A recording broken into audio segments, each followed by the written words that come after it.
ሰላም እንዴት ናችሁ? ጻድቃን ነኝ ከኤማ ሚዲያ። እንኳን ወደ ኤማ ሚዲያ በሰላም መጣችሁ። እንግዲህ ያው ዛሬ በሌላ ፕሮግራም ተገናኝተናል። ዛሬ ፍለጋ ነው የምንሰራው።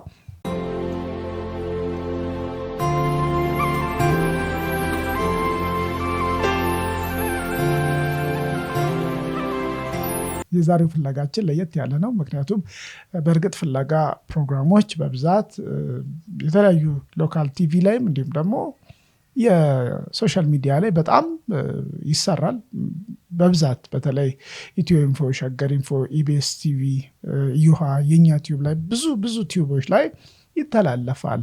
ይሄኛው ግን ምንድነው ለየት የሚያደርገው? ምናልባት የዚህ ታሪክ መነሻው የአርቲስት ብጻት ስዩምና የአርቲስት ተስፋዬ ገብረሃና ቤት ውስጥ ነው የሚጀምረው። የአርቲስት ብጻት ስዩም የታናሿ ታናሽ ከአንዲት አለም ከምትባል እዚህ ጋር የምታዩት እህት ጋር ፍቅር ይጀምሩና በዛ አጋጣሚ ልጅ ይወለዳል። ወንድ ልጅ ይወልዱና በአጋጣሚ ሆኖ ያው የልጁ አባት ወይም የብጻት ስዩም ወንድም ከዚህ ዓለም በሞት ይለያል። ከዛ ያቺ እናት ደግሞ አቅም ስላልነበራት ልጁ ማሳደግ አቅም ስላልነበራት ብጻት ስዩምም በዚህ አጋጣሚ አክስት ስለነበረች እነ ብጻት ይወስዱታል። ብጻት ስዩም ወደ ውጭ ሀገር ከመሄዷ በፊት እናት እየሄደች እነ ብጻት ቤት ልጁን እያየች ትመለሳለች። ያው ግን ለልጁም የወደፊት ህይወት ተብሎ እናት የተባለችው እንግዲህ ብጻት ስዩም ትሆንና ለልጁ ትክክለኛውን እናቱን ወደፊት እንነግሯለን ተባብለው ብጻት እናት ትሆናለች። ተስፋዬ ደግሞ አባት ይሆንና ልጁን ማሳደግ ይጀምራሉ። በአጋጣሚ ብጻት ስዩምና ተስፋዬ ወደ ውጭ ሀገር ሲሄዱ ልጁንም ይዘው ይሄዳሉ ማለት ነው። በዛ አጋጣሚ ከራሳቸው ልጅ ጋር በዚህን ጊዜ ከራሳቸው ልጆች ጋር በማሳደግ ልጁን እንደራሳቸው አድርጎ ትምህርት ቤት ያስተምሩታል። ልጁ እነሱ ጋር አባቴ እናት እያለ ያድጋል ማለት ነው። በዚህ መሀል እንግዲህ እቺ እናት ያው አልፎ የልደቱ ፕሮግራም ላይ የልደቱ ፕሮግራም ሲከበር አልፎ ፎቶ ይልኩላታል። ከዛ ውጭ ግን እሱ ውጭ ሀገር ሆነው ወይም አውስትራሊያ ሆነው ምንም አይነት ኮንታክት አልነበራትም ከልጇ ጋር። አልፎ ግን ከብጻት ስዩም ጋር በስልክ እንደሚገናኙ ትናገራለች። በመሀል ግን ምን ይፈጠራል? እኔ ወንዱ ልጄ መንገድ ሳተ ወጣ ከቤት። ልጁ ከቤት ይወጣል፣ የራሱን ላይፍ መኖር ይጀምራል። በአጋጣሚ ሆኖ ደግሞ ከቤተሰቡ ጋር ሙሉ በሙሉ ይቆራረጣል። ያ ማለት ከብጻት ስዩም ቤተሰብ ይርቃል ማለት ነው ይሄ ልጅ። ይሄንን ዜና እናት ስትሰማ ትንሽ ትታመምና ሆስፒታል ትሄዳለች። ያው እንግዲህ ነገሮች ይረጋጉና ወደ ሚዲያ ትመጣለች ማለት ነው። ብጻት ስዩም በአጋጣሚ ሆኖ እዚህ ጋር እንደምታዩት ሰከላ ቶክ ሾው ላይ አዲስ አበባ በመጣች ጊዜ ተናግረው ነበር። አንድ ልጃችን አለ ሌላ አቤል ተስፋ የሚባል እሱ ደግሞ ትንሽ ከኛ ወጣ ብሎ ነው ያለው። በግሉ ነው የሚኖረው።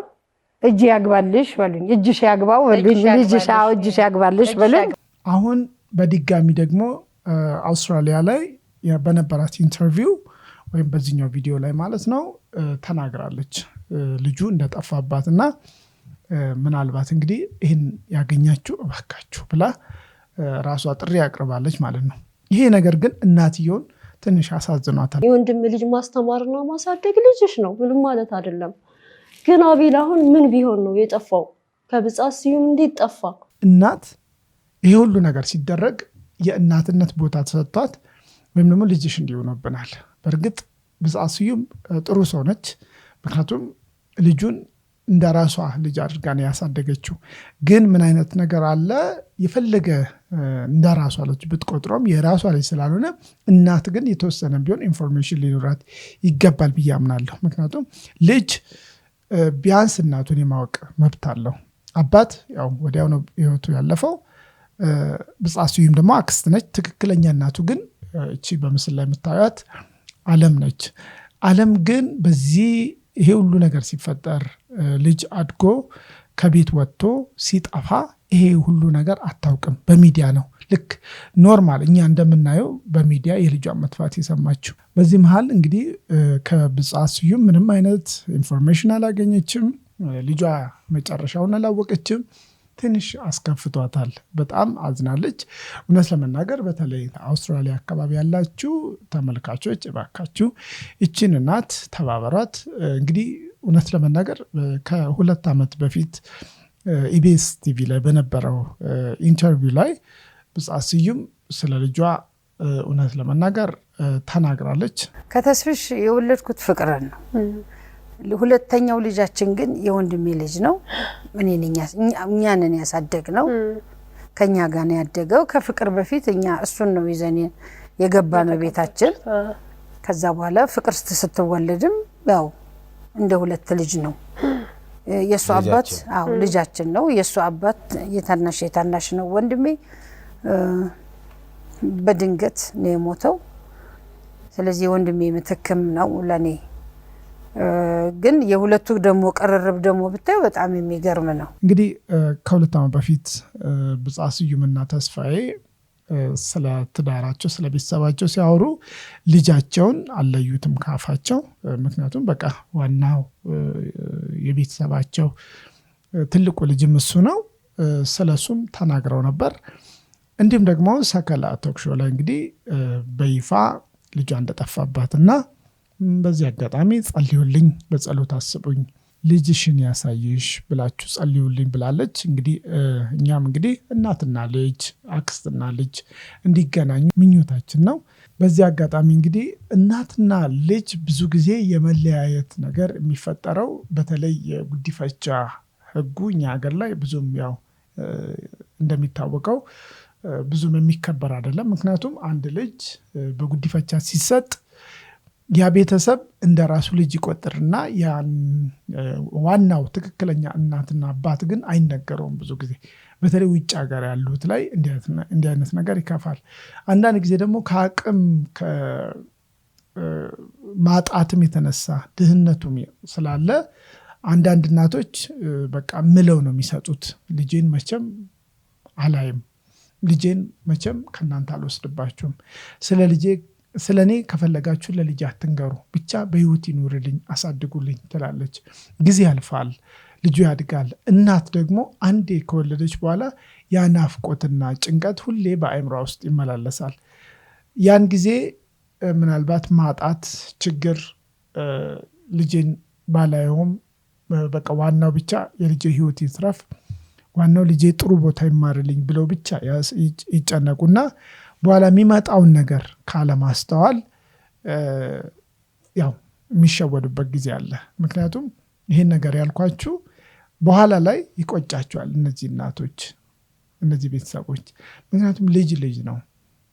መከራ፣ ጭንቀት፣ ማጣት ያልፋል። የሆነ ጊዜ ነገሮች ይስተካከላሉ።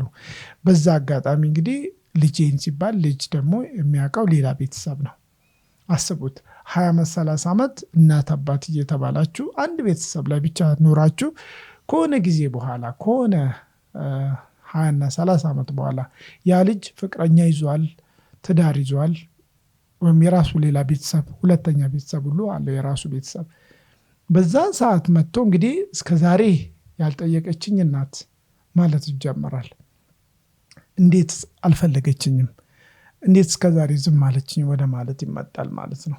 ይሄ ብዙ ኢትዮጵያውያን እናቶች ላይ የሚያጋጥም ነው። ምክንያቱም ስለ ልጃቸው በፍጹም እንዲጠይቁ አይፈቀድላቸውም። ልጅ ሁሌም በቃ መብቷ ሙሉ በሙሉ ይነጠቃል። በዛ ምክንያት እንግዲህ እናት ዳግመኛ ልጇን እንዳታይ ተደርጋ ልጇን ትሰጣለች። በዚህ አጋጣሚ ልጅ እናትና አባቱ የሚመስለው የሚያሳድጉት ቤተሰቦች ናቸው፣ በተለይ ውጭ ሀገር ላይ ያሉት። እኔ ከዚህ በፊት አንድ ታሪክ አጋጥሞኛል። ልጅ በካናዳ አገር ቤተሰብ ተብሎ ለሌላ ቤተሰብ ይሰጣል ከዋናው ቤተሰብ። እናት ተቸግራ ነው በዛ አጋጣሚ በሰራተኝነት ከምታገለግልበት ቤት ትደፈርና የወለደችውን ልጅ ግዴታ ለጉዲፈቻ ትሰጣለች አቅም ስላልነበራት። ከዛ ልጁ ካናዳ ሀገር ያድጋል። ከረዥም ዓመታት በኋላ እናት ትፈልጋለች ሲባል የትኛዋ እናቴ እኮ ሞታለች ተብሎ ነው። ነጮች ጋር ነው ያደገው፣ ነጮች ናቸው ያሳደጉት። እናት ሞታለች ተብሎ ነው የተነገረው። ያ ልጅ ጭንቅላት ውስጥ እናት ሞታለች ተብሎ ነው የተነገረው። አስቡት። ስለዚህ እሱ የፈለገ እናት ትክክለኛ እናቱ እንኳን ብትመጣ አይቀበልም። ምክንያቱም ትክክለኛ እናቱ ለሱ ሞታለች ተነግሮታል መጀመሪያውኑ ማለት ነው። ስለዚህ እንዲህ አይነት ነገሮች ያጋጥማሉ። ሌላኛው አንዲት በጣም ምስኪን ቤተሰቦቿ ተፈልገው ጠፉ እና ሁል ቀን አስፋልት ላይ እየወጣች እናቴ ለምን ትተሽኝ ሄድሽ እያለች በድንጋይ አስፋልት ላይ ትጽፋለች። ካናዳ ሀገር ላይ ነው ይሄ። ምን አይነት ነገር አለው? ለልጆቹም ሳይኮ ጥሩ አይደለም ብዬ አምናለሁ። እንግዲህ ይሄን ሁሉ ነገር እንድናገር ያመጣኝ እንግዲህ እነ ብጻት ስዩም ቤት ውስጥ ያደገው ልጅ መጨረሻው ያው እንግዲህ አሁን ያው መለያየት ነው። እነ ብጻት ስዩምም በዚህ አጋጣሚ እነሱን ፍለጋ ላይ ናቸው። ያ ልጅ ኦልሬዲ ትልቅ ሰው ሆኗል፣ ፍቅረኛ ይዟል። በጣም በእድሜም ትልቅ ነው። እናት ግን በልጅነቷ ነው የወለደችው። እንግዲህ የወለደችበትም አጋጣሚ የልጁ አባት አርፏል ወይም ከዚህ ዓለም በሞት ተለይቷታል። ስለዚህ ነገሮች እንዳሰበችው አይደለም፣ ማሳደግም አልቻለችም። እናት እየተባለ የተነገረው እንግዲህ ብጻት ስዩም ነው። ከብጻት ስዩምም ጠፍቷል ማለት ነው። ይህ መረጃ ያልሰማችሁ ካላችሁ እንዲደርሳችሁ ብዬ ነው። አመሰግናችኋለሁ። በዚህ አጋጣሚ ኤማ ሚዲያን ላይክ፣ ሳብስክራይብ፣ ሼር በማድረግ እንዲሁም ደግሞ ሀሳብ ካላችሁ ኮሜንት ላይ ብጽፉልኝ ይደርሰኛል። ቻው።